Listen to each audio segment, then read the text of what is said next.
Construcción de la hélice. Cortamos una tapa del corcho de tal forma que nos quede más o menos 1 centímetro de altura. Se traza sobre su superficie circular 8 líneas por lado y lado con el bisturí. Se corta en diagonal 8 ranuras guiándonos por las líneas ya trazadas.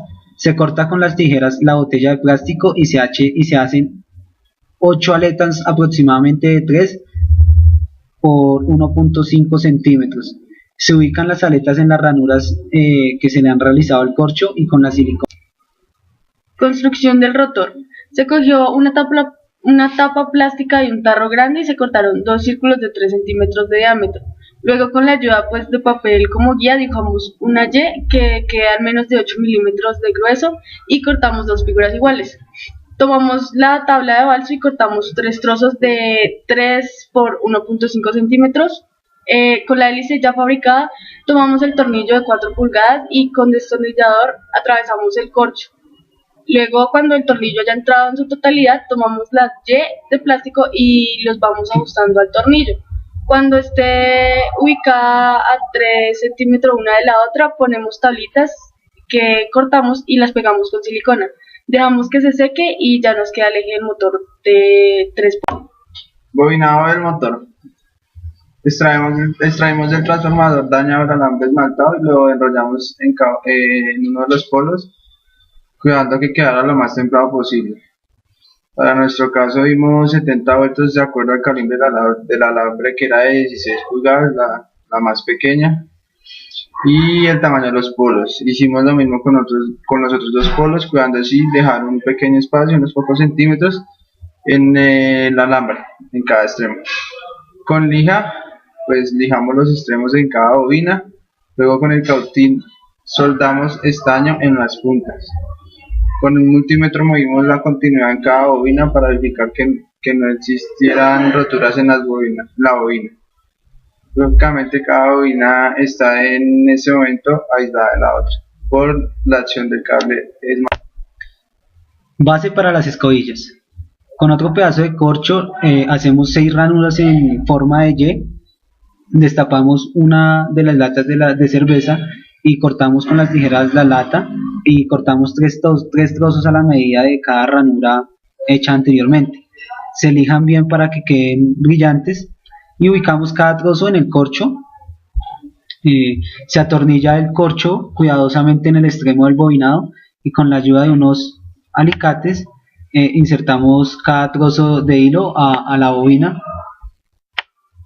Cuando sobresalgan los extremos de cada cable a través de las láminas del corcho, estañamos las puntas y las soldamos a las láminas, pero dejamos un poco de cable sobrante.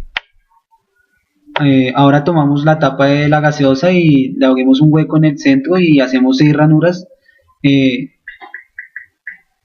Posteriormente tomamos el cable coaxial y le sacamos la malla de cobre, teniendo cuidado de no dañarla, y cortamos 3 trozos de al menos 6 centímetros y estos los enrollamos en la tapa, cuidando que no queden en continuidad una con otra, y los estañamos con el cautín.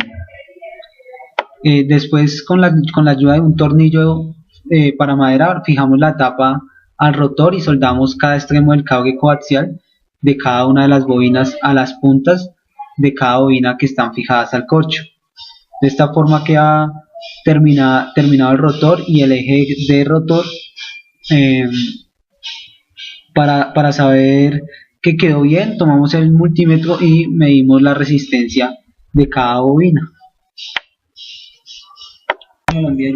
Construcción del estator. Cortamos 4 trozos de madera de balso de 3 centímetros de altura y 4 pedazos de aluminio de 5 centímetros. Unimos el aluminio de la madera con un tornillo y el otro extremo pusimos otro tornillo. Usamos un taladro para abrir los huecos de tal forma que nos queden 4 soportes.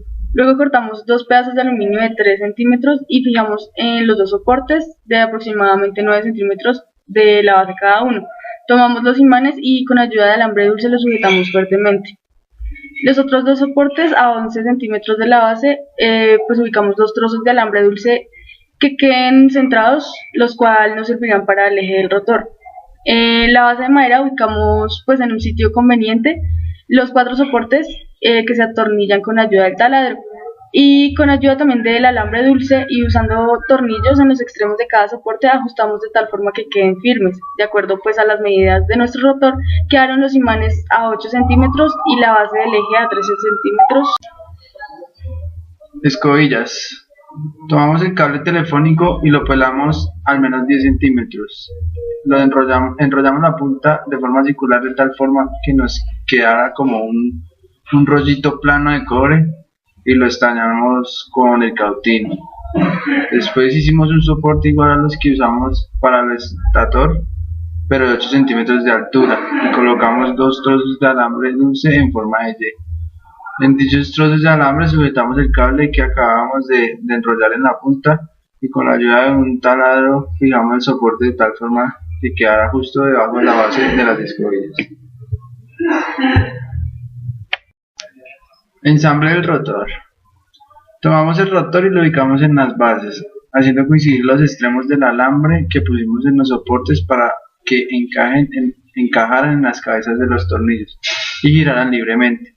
Luego, con un alicate pequeño, ajustamos cuidadosamente las escobillas a la base de las mismas, de tal forma que el rotor girara haciendo contacto con las escobillas. El resultado del ensayo se aprecia en una de las fotos del video. También soldamos 2 cables, uno rojo y uno negro, a los extremos de los cables de las escobillas y los sujetamos con una cinta. Inicialmente el proyecto iba a funcionar con el vapor de agua, el cual a medida que iba saliendo a una presión considerablemente alta, hacía mover cada una de las aspas que habíamos colocado en el motor.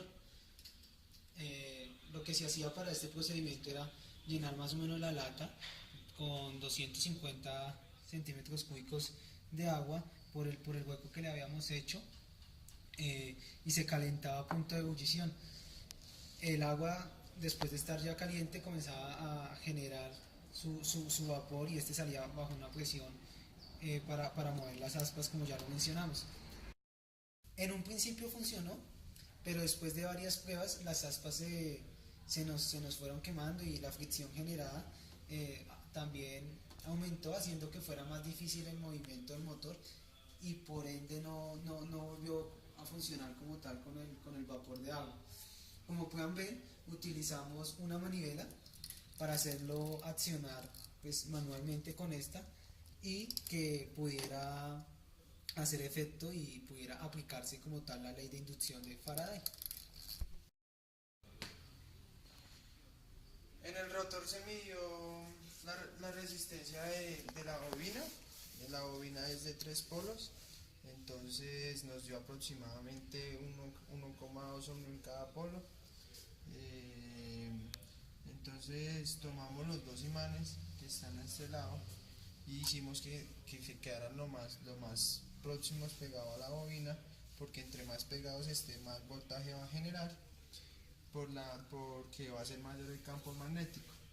Entonces, como la medida de la resistencia fue aproximadamente 1,2 ohmios, como ya lo había dicho, el voltaje que produce también va a ser muy pequeño.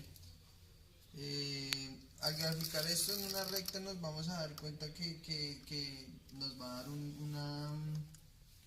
una recta de manera sonoidal. Esto es porque es un circuito con corriente alterna. Como podemos observar, cuando el rotor está quieto, el voltaje inducido es 0. Pues al mover manualmente el rotor, vemos que se induce el voltaje, el cual es alterno, debido pues a que el movimiento entre los polos magnéticos hace que la corriente se desfase y oscile entre negativos y positivos. Pues nuestro motor tiene 3 polos y el valor de cada polo es aproximadamente de 0,9 ohmios a 1,2 ohmios.